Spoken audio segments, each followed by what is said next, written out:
Bem, pessoal, são 3 os principais atos praticados pelo registrador imobiliário.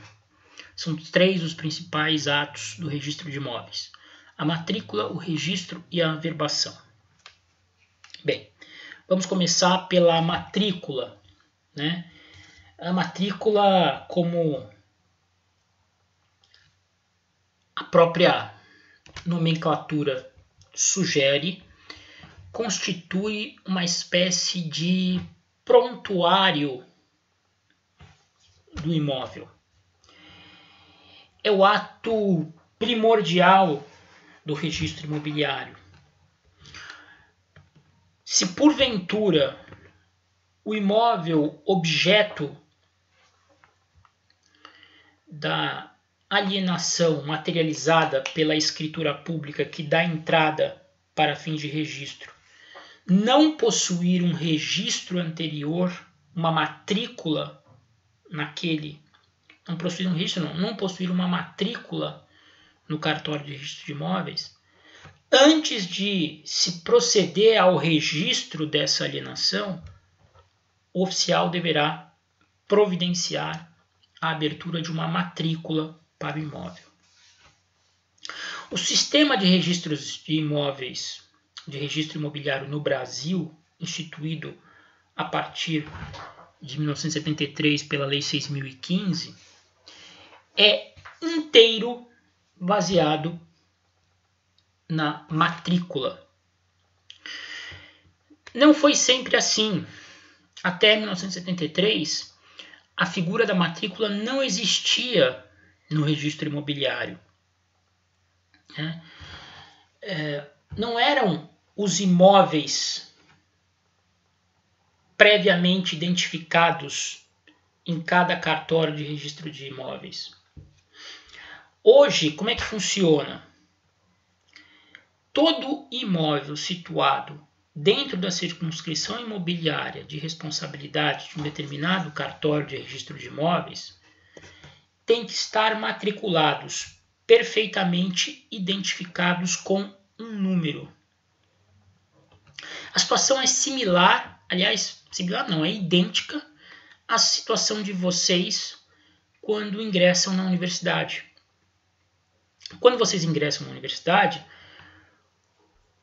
a primeira coisa que a secretaria do curso providencia é a matrícula, a criação de uma identificação do estudante na universidade. Ao número da matrícula, cria-se, vincula-se um prontuário, no qual todas as ocorrências de relevo para o estudante dentro da sua vida acadêmica são anotadas.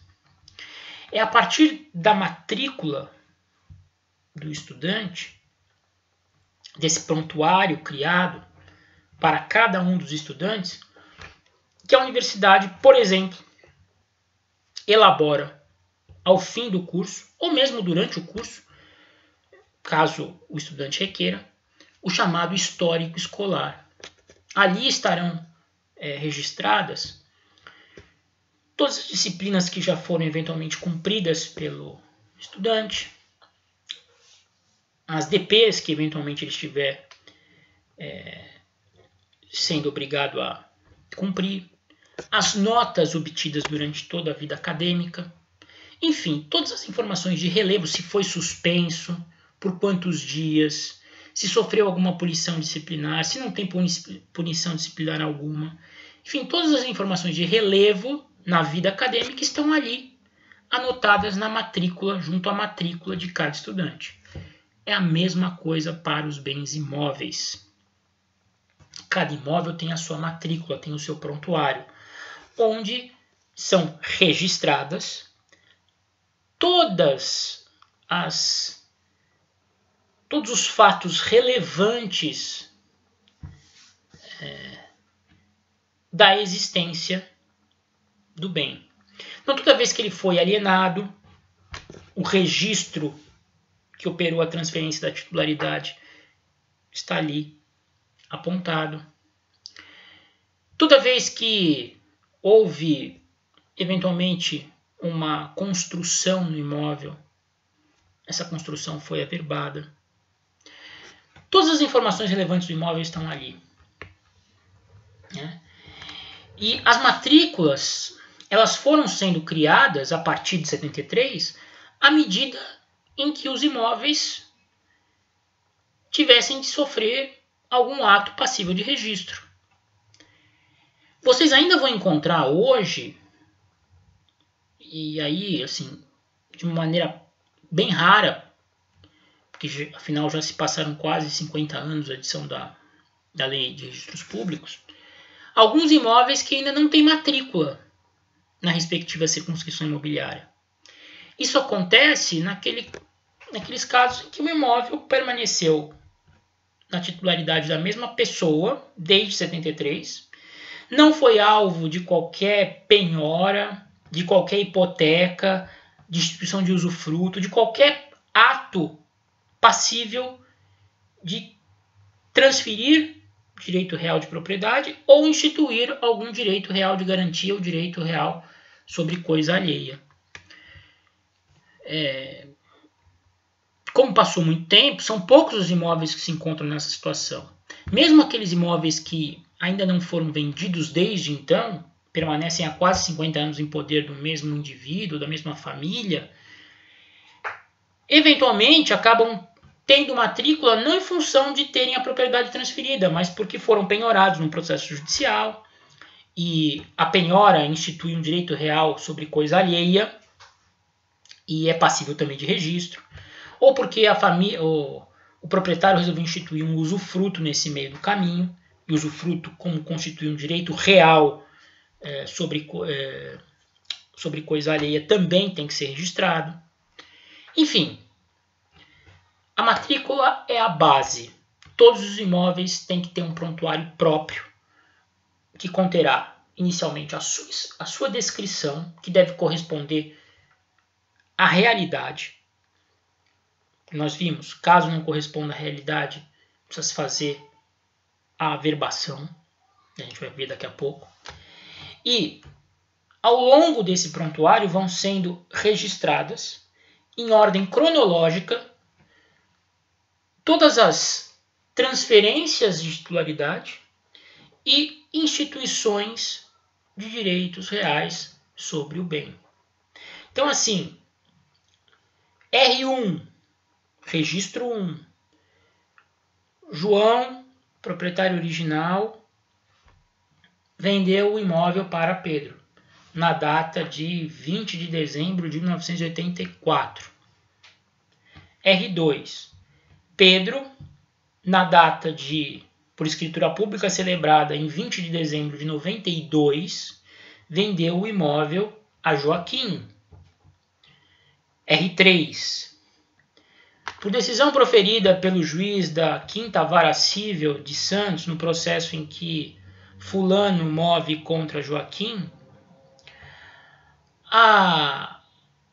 foi determinada a penhora do bem, objeto da matrícula tal, de propriedade do Joaquim.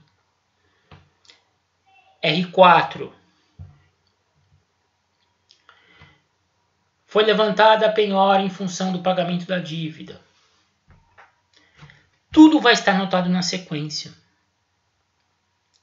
através dos registros. Os registros feitos em ordem cronológica, aos registros feitos em ordem cronológica correspondem todas as transferências de titularidade de direito real, bem como todas as instituições de direitos reais de garantia ou direitos reais sobre coisa alheia que recaem sobre o bem. Tá? Então, o registro lhe sucede à matrícula e é aquele ato que efetivamente transfere a propriedade ou institui direito real em favor de alguém. Direito real de garantia ou direito real sobre coisa alheia. Por último, nós temos a averbação. A averbação, segundo a doutrina, é qualquer anotação feita à margem de um registro para indicar as alterações ocorridas no imóvel, seja quanto à sua situação física, por exemplo, mudança, edificação de uma casa, que nós tratamos aqui, mudança do nome da rua, mudança da numeração do imóvel, seja quanto à situação jurídica do proprietário. Por exemplo, o sujeito era casado com a fulana quando houve a aquisição do imóvel, se divorciou, foi averbado o divórcio à margem da matrícula, esclarecendo que agora ele não era mais casado, ele era o único dono da coisa. Também são alvo de averbação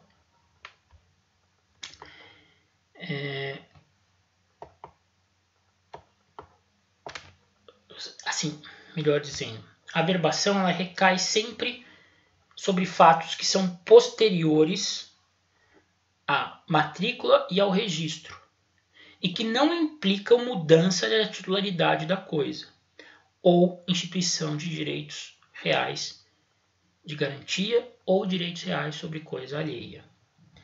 Então é a averbação da construção, é a averbação da cláusula de vigência em contrato de locação, a fim de que eventual terceiro que adquira o imóvel no curso da locação seja obrigado a respeitar o contrato.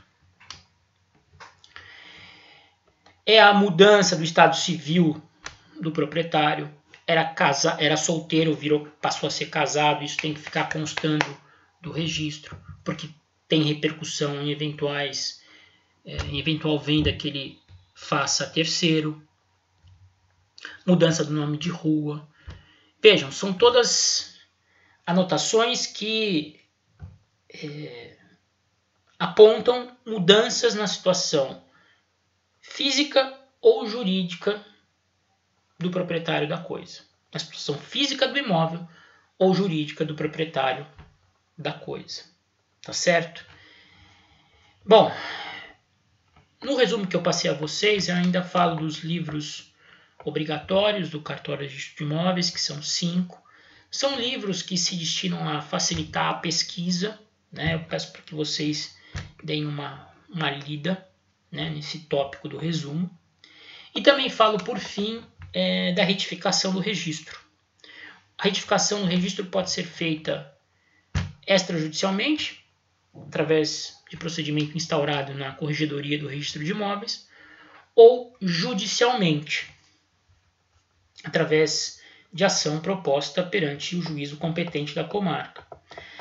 A retificação extrajudicial somente pode ser realizada quando não implique afetação de direitos de terceiros, né? Por exemplo, correção de erros materiais sobre a qualificação, sobre a própria indicação do imóvel. A matrícula menciona um número errado do imóvel por descuido. Não consta uma informação, por exemplo, consta que foi averbada a construção da edificação com 3 quartos, quando na verdade seriam 4 quartos. Ou seja, são informações menores, que não implicam, não afetam o direito de ninguém, né? Interessam ao próprio proprietário. Nesses casos, como não há prejuízo a terceiros, essas retificações elas podem ser feitas extrajudicialmente perante o procedimento na Corregedoria do Registro de Imóveis. Agora, quando ela assumir feição contenciosa, né, se, por exemplo, a retificação for de divisas e, a depender do resultado, pode-se suprimir, atingir direito de um vizinho, pode-se avançar sobre a propriedade de um vizinho, aí, evidentemente, que a retificação tem que ser feita judicialmente para que corra sob o contraditório e ampla defesa. Tá certo?